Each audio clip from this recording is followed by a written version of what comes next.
At midnight, I begged my husband to take our sick 2-year-old daughter to the hospital. He refused, saying, "Stop wasting money on useless ER trips." The nurse turned to him. "You do realize this is a Life-Thr-atening condition, right?" His jaw dropped. I never thought I'd be in a situation like this, begging my husband, the father of my child, to do the bare minimum. But here I was, standing in our dimly lit bedroom at midnight, holding our burning hot 2-year-old daughter, pleading with a man who had long stopped caring. "Damien, please," I whispered, trying not to let my voice shake.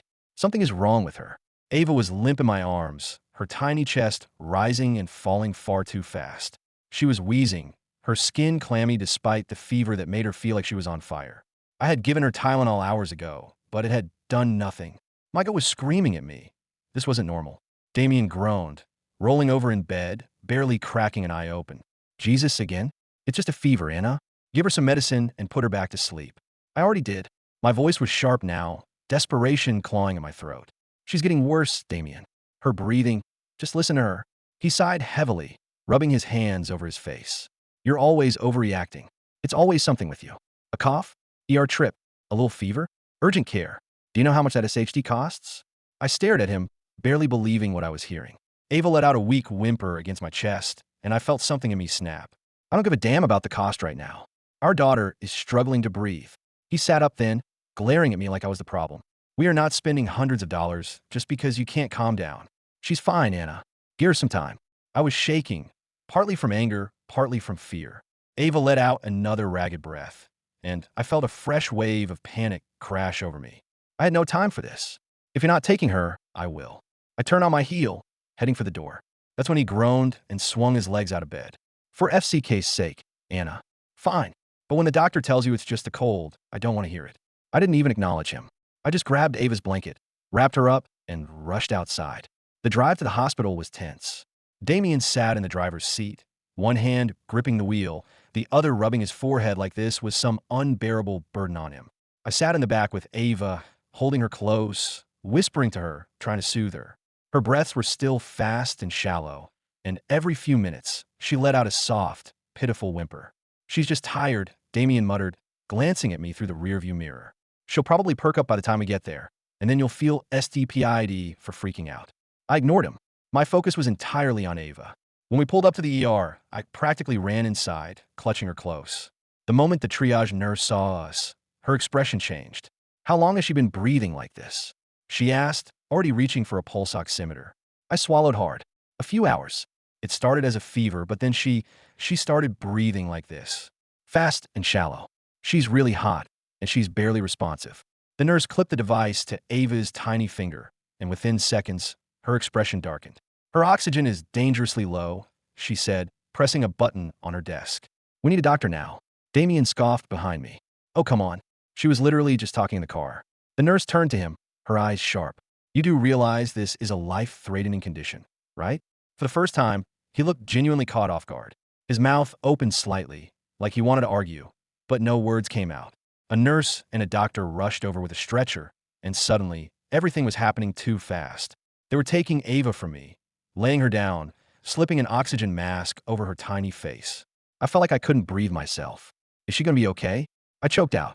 The doctor didn't answer right away. She was already listening to Ava's chest with her stethoscope, her brows furrowed in concentration. Then, she looked up. "We're admitting her immediately. It looks like pneumonia, possibly severe. If you had waited any longer." She didn't finish the sentence. But she didn't have to. My legs nearly gave out. "If you had waited any longer." I turned to Damien, expecting him to look horrified. Guilty. Something. But he just crossed his arms. "So what now? They're going to hook her up to a bunch of machines, and then we'll get a huge bill in the mail?" I stared at him in disbelief. "Are you serious right now?" He shrugged. "I'm just saying. This is exactly why I told you not to panic. Now, they're probably going to keep her overnight just to rack up the bill." I wanted to slap him, right there in the middle of the ER. Instead, I turned away, because right now, the only thing that mattered was Ava. They wheeled her off, and I followed, leaving Damien standing there. I didn't know it yet, but that night was going to change everything. The hallway smelled like antiseptic and stale air, the kind of scent that clings to your clothes long after you leave. I walked beside the gurney as they rushed Ava through the emergency department, my heart pounding so hard I thought it might burst. Nurses and doctors moved around us with urgency, their voices blending into a blur of medical jargon. A nurse with short brown hair and kind eyes squeezed my arm. We're taking her to the pediatric unit. She needs oxygen support and further tests, but we'll do everything we can, Mom. Mom. That word twisted something deep inside me. I nodded, swallowing down the panic clawing at my throat. I glanced back at Damien, who was still standing near the entrance, hands stuffed in his pockets, looking bored. Not worried, not guilty, just inconvenienced. I turned away before I said something I'd regret. Inside the pediatric unit, they transferred Ava to a small hospital bed, adjusting her oxygen mask. She looked so tiny, swallowed up by the crisp white sheets. Her breathing was still too fast, her little chest rising and falling in a way that made my own lungs tighten. A doctor entered, flipping through her chart. Mrs. Carter? I nodded. I'm Dr. Patel. Your daughter is in respiratory distress due to severe pneumonia. Her oxygen levels were critically low when she arrived. We're starting her on 4 antibiotics, fluids, and breathing treatments. He paused, glancing at Ava. She'll need to be monitored closely for the next 24 to 48 hours. If her condition worsens, we may need to consider more aggressive interventions. More aggressive interventions. I gripped the side of the bed. What does that mean? A ventilator? It's a possibility, he admitted, his voice calm but firm. But we're hoping she responds to treatment before it comes to that. I couldn't speak. My throat felt like it was closing. The doctor gave me a reassuring nod. We'll keep a close watch on her. The next few hours are crucial. As he walked out, Damien finally strolled into the room. Well, he said, dropping into the chair by the window. Looks like we're stuck here for a while. I stared at him. That's all you have to say? He stretched his arms above his head. What do you want me to say, Anna? She's getting treatment. She's in a hospital. You got what you wanted. Got what my voice cracked. Are you serious? She could have died, Damien, and you didn't care. You fought me on bringing her here. You acted like I was crazy. He sighed like I was exhausting him. I didn't think it was this bad, okay? I thought you were overreacting. But she's fine now, so can we just drop it? I felt a sharp, cold anger settle into my bones. No, I said quietly. We cannot drop it. He rolled his eyes. Jesus, Anna, you're so dramatic. I turned away before I said something I couldn't take back. Instead, I focused on Ava. I held her tiny hand in mine, listening to the steady beep of the heart monitor, watching the slow rise and fall of her chest. That was all that mattered now. But deep down, I knew something had shifted. Something irreversible. And this moment was just the beginning. For the next 48 hours, I barely moved from Ava's bedside. I held her tiny hand, whispered to her, and watched the numbers on her monitors like my life depended on it.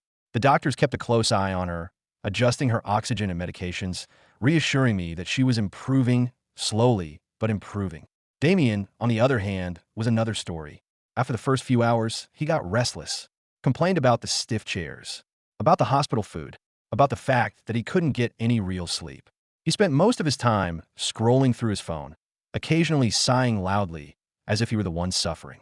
The first night, he left the hospital entirely, saying he needed some real rest. I didn't argue. I didn't even care, because something inside me had changed.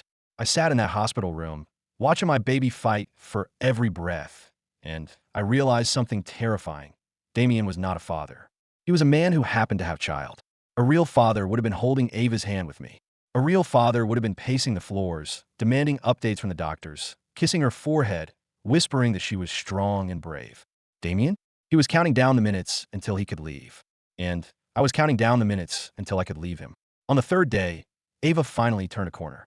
Her breathing became less labored, her fever broke, and she even managed a tiny smile when I showed her a video of her favorite cartoon.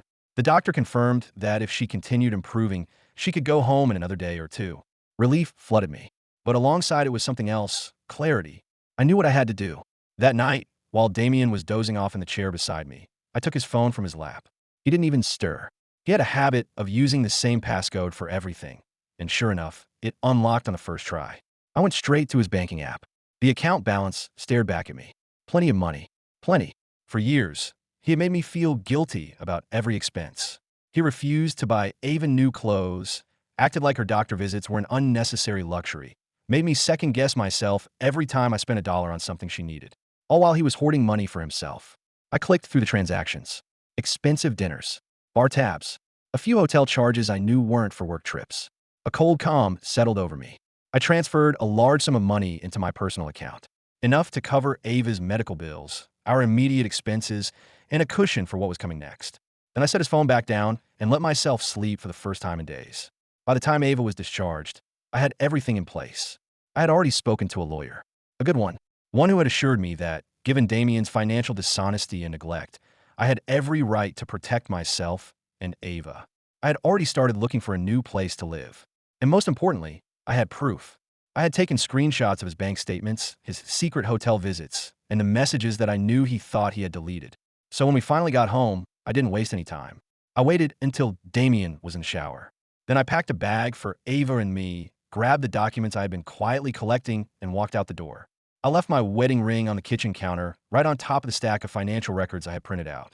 When he finally called, his voice was full of annoyance, not concern. "Where the HLL are you?" I let out a slow breath, glancing at Ava, who was sleeping peacefully in her car's seat beside me. "I'm done, Damien." My voice was calm. "Steady. We're done." A long silence. Then a scoff. "Oh, come on. You're mad because I didn't baby you at the hospital? Don't be ridiculous, Anna. Just come home." I smiled to myself. "Read the papers I left on the counter. Then call my lawyer." "Wait, what?" The panic in his voice was immediate.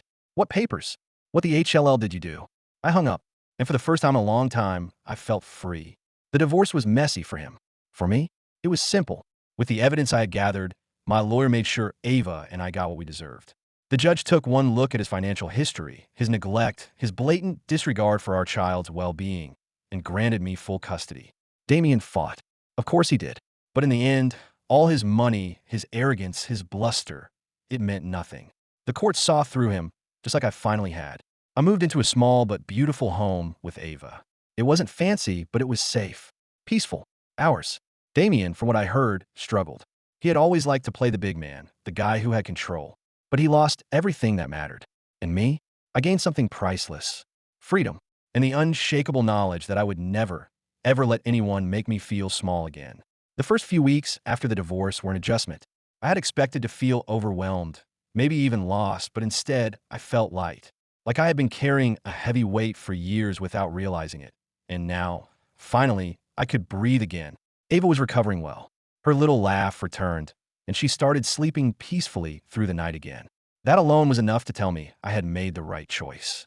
Damien, on the other hand, was unraveling.